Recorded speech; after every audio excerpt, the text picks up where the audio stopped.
After the soldiers had crucified Jesus, they took his clothes and divided them into 4 parts, 1 part for each soldier. They also took the robe, which was made of 1 piece of woven cloth without any seams in it.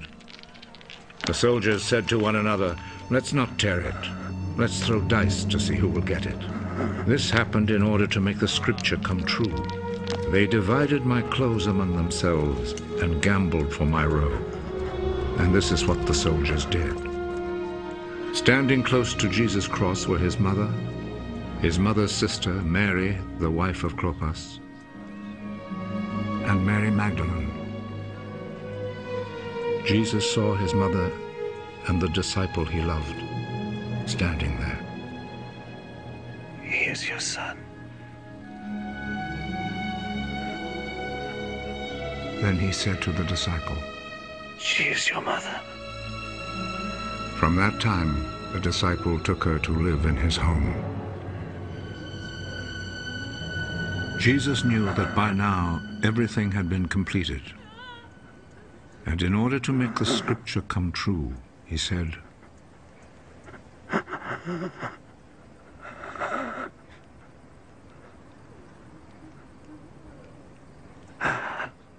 "I am thirsty." A bowl was there, full of cheap wine. So a sponge was soaked in the wine, put on a stalk of hyssop, and lifted up to his lips.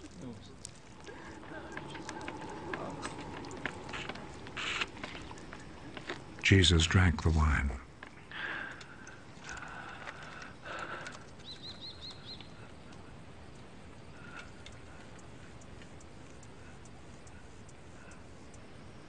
"It is finished." Then he bowed his head and gave up his spirit.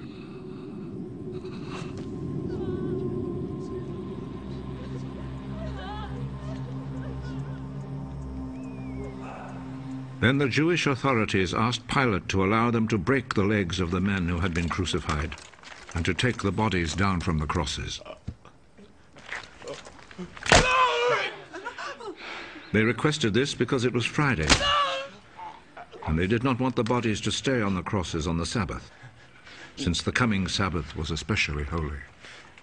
So the soldiers went and broke the legs of the first man, and then of the other man who had been crucified with Jesus. But when they came to Jesus, they saw that he was already dead, so they did not break his legs. One of the soldiers, however, plunged his spear into Jesus' side.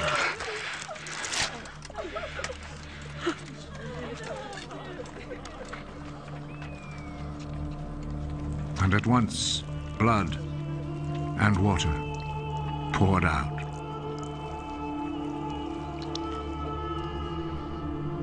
The one who saw this happen has spoken of it, so that you may also believe.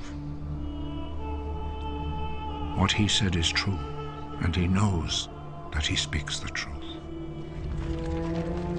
This was done to make the scripture come true.